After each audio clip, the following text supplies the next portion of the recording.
3 ఛానల్స్కి ఈ అమ్మాయి CEO అని, ఈ నక్సలైట్లకి, టెర్రరిస్టులకి, సంస్థలకి వీళ్ళేదో ఫండింగ్ చేస్తున్నారనేది ఇవేవి కూడా బయట వచ్చినటువంటి వార్తలు పచ్చి అబద్ధం. వీళ్ళకి, దీనికి, ఈ ఛానల్కి ఏ రకమైనటువంటి లావాదేవీలు జరగలేదు. ఈ అమ్మాయి కూడా 7-8 సందర్భాల్లో అక్కడ న్యూస్ ప్రజెంట్ చేసినటువంటి అమ్మాయే తప్ప దీనికి ఆ ఛానల్కి ఏ రకమైనటువంటి సంబంధం లేదు. ఈ రావణ్ అనేటువంటి వ్యక్తి గత 4-5-8 సంవత్సరాలుగానే ఒక ఛానల్, యూట్యూబ్ ఛానల్ అవి నడుపుకుంటున్నటువంటి వ్యక్తి. వీళ్ళకి పరిచయం దాదాపుగా 7-8-9 నెలలుగానే వీళ్ళతో పరిచయం. ఒక కంటెంట్కి సంబంధించి ఈ అమ్మాయి ప్రజెంట్ చేయాలనేటువంటి ఆలోచనని ఉపయోగించుకొని న్యూస్ ప్రజెంట్ చేయించారు. ఈ అమ్మాయికి ఆ పాత్ర అంతటితో అయిపోయింది.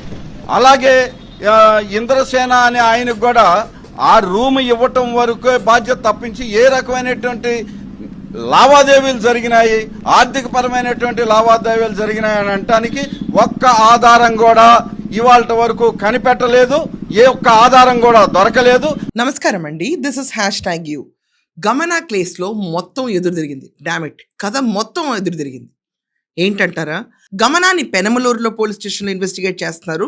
ఇంద్రసేన నాయుడిని గన్నవరం DSP ఆఫీస్లో ఇన్వెస్టిగేట్ చేస్తున్నారు. ఇద్దరిని 2 వేరు చోట ఇన్వెస్టిగేషన్ మొదలు పెట్టారు. నిన్న ఇన్వెస్టిగేషన్ కంప్లీట్ అవ్వలేదు, ఇవాళ కూడా మళ్ళీ రమ్మన్నారు. చూస్తుంటే ఈ రోజుతో పాకం మొత్తం ముదిరేదట్టుంది.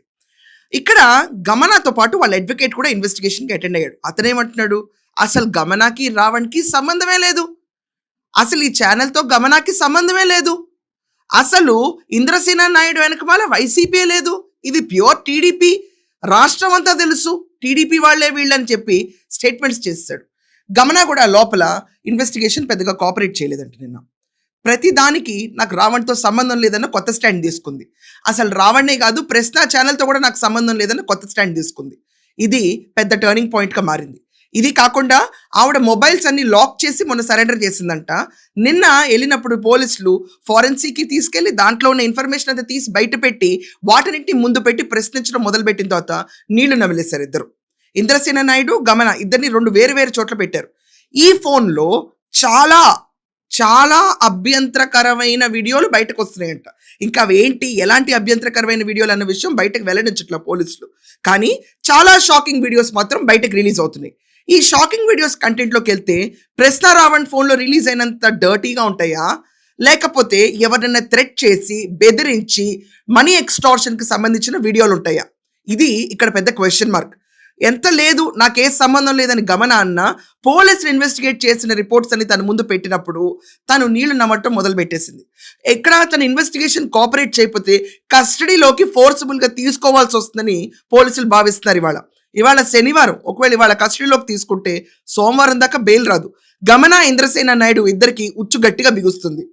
మనం చూసుకుంటే గమన ఫోన్లో ఏముంది, గమన వెనకమాల ఎవరుంది, అసలు ఏ పొలిటికల్ పార్టీ క్లియర్గా ఈమెను ఇన్ఫర్మేషన్ బయట పెట్టకూడదని చెప్పి ఆమెను సపోర్ట్ చేస్తున్నారు. ఫైనాన్షియల్ ఫండర్ ఎవరు, ఇది కుల మత విద్వేషాలు ఆంధ్రప్రదేశ్లో రెచ్చగొట్టాలని ప్రాపర్ స్క్రిప్ట్ తీసుకుని ఎందుకని ఇంత డ్రామా ఆడిచ్చింది, ఇది పోలీసు ఇన్వెస్టిగేట్ చేస్తున్న విషయం. ఈమె కోఆపరేట్ చేసి లేకపోతే పోలీసుల దగ్గర ఆల్రెడీ ఉన్న ఇన్ఫర్మేషన్ మీద కేసు ప్రొసీడ్ అయితే ప్రశ్న రావణ్కి ఉపా కేసే కాదు మరో కేసు కూడా యాడ్ అవుతుంది. ఎందుకంటే ఎవరన్నా ఎక్కడన్నా డబ్బులు తీసుకుని రాష్ట్రంలో కులమత చిచ్చులు పెట్టాలనే ఉద్దేశంతో ఇలాంటి వీడియోలు కానీ, చర్చలు కానీ, బహిరంగ సభల్లో పాల్గొని మాట్లాడడం కానీ అనే విషయం బయటకు వస్తే అది చాలా హీనియస్ క్రైమ్. దానిపైన చాలా కఠినంగా శిక్షలు పడతాయి. ఇతను ఉపా కేసులో బెయిల్ వస్తుందో రాదో దేవుడికి తెలియాలి. కానీ ఇలాంటి విషయాల్లో ఇరుక్కుంటే మాత్రం ఇతని క్రెడిబిలిటీ, ఇతని ఛానల్ క్రెడిబిలిటీ, గమన క్రెడిబిలిటీ పూర్తిగా కనుమరుగవుతుంది. అండ్ ఇది కాకుండా వీళ్ళు తీవ్రమైన శిక్ష కూడా అర్హులవుతారు. గమన చాలా క్లెవర్గా స్టాండ్ మొత్తం మార్చేసింది. మార్చిన ఉపయోగం ఉంటుందా, ఇది పెద్ద క్వశ్చన్ మార్క్. ఇక్కడ ఈవిడ ఫోన్లో చాలా మంది సోషల్ మీడియాలో రాస్తున్నారు, ఇది క్లియర్గా చెప్తున్నా నేను. ఏమేం వీడియోలు ఉండొచ్చు అంటే, ఆల్రెడీ చూసుకుంటే ఉమెన్ ఎక్స్టార్షన్ వీడియోస్, అంటే వాళ్ళని ప్రశ్న రావణ్ చూసుకుంటే కనుక వాళ్ళని బట్టలు లేకుండా లిటరలీ వీడియోస్ తీసి అతను వాళ్ళతో పార్టిసిపేట్ చేసి ఆ వీడియోస్ వాళ్ళకే పంపించి డబ్బులు ఎక్స్టార్ట్ చేసేవాడని. ఈ మొత్తం గుట్టులో ఈమె కూడా పాత్ర కూడా ఉందని పోలీసులు ఆలోచిస్తున్నారు. ఈ తరుణంలో ఒకవేళ ఈమె పాత్ర కూడా ఉందంటే మిగతా కేసులు ఈమె పైన చాలా ఎక్కువ నమోదవుతాయి. ఇప్పటిదాకా ఈమె పైన చూసుకుంటే రాష్ట్రం దేశం పైన యుద్ధం ప్రకటించడం, అంటే 147, 152, 148 ఇలాంటి సెక్షన్లు ఇక్కడ అప్లై అవ్వచ్చు అని చెప్పి ఊహాగానాలు. I never know about this subject, క్లియర్గా చెప్తున్నాను. బట్ ఇది కాకుండా ఈమె ప్రాపర్ CEO ఆఫ్ ప్రశ్న ఛానల్ అని పోర్ట్రే చేసుకుంది. రావణ్ కోసం ఈమె పోరాడింది. చివరికి నాకు రావణ్ ఎవరో తెలియదని చెప్పి జంప్ అయిపోతుంది. మరి చూడాలి ఈ రోజు గమనాన్ని ఆమె ఆన్సర్స్తో పోలీసులు హ్యాపీగా లేకపోతే రీఇన్వెస్టిగేషన్ దెబ్బకి ఈమెను కస్టడీలో ఉంచుకుని ఇన్వెస్టిగేట్ చేస్తే కథ మొత్తం మారుతుంది. ఇంద్రసేన నాయుడు మాత్రం వైకాపాకు చెందిన అనంతపూర్ క్యాండిడేట్ వాళ్ళ సొంత బ్రదర్. అతని వెనక మళ్ళీ టీడీపీ ఉందని చెప్పి వీళ్ళు అడ్వకేట్ మాట్లాడడం ఏంటో చాలా షాకింగ్గా ఉంది. రాష్ట్రం అందరికీ వైసీపీ అతననే తెలుసు, కేవలం ఇతనికి మాత్రమే తెలియదని నా ఆలోచన. దీని గురించి మీరేమంటారు? అసలు గమన ఫోన్లో పోలీసులు కూడా షాక్ అయ్యేంత వీడియోస్ అంటే ఏముండొచ్చు అంటారు? దీనిపైన మీ ఒపీనియన్స్ ఖచ్చితంగా కమెంట్స్లో రాయండి. That's all for now. Thank you.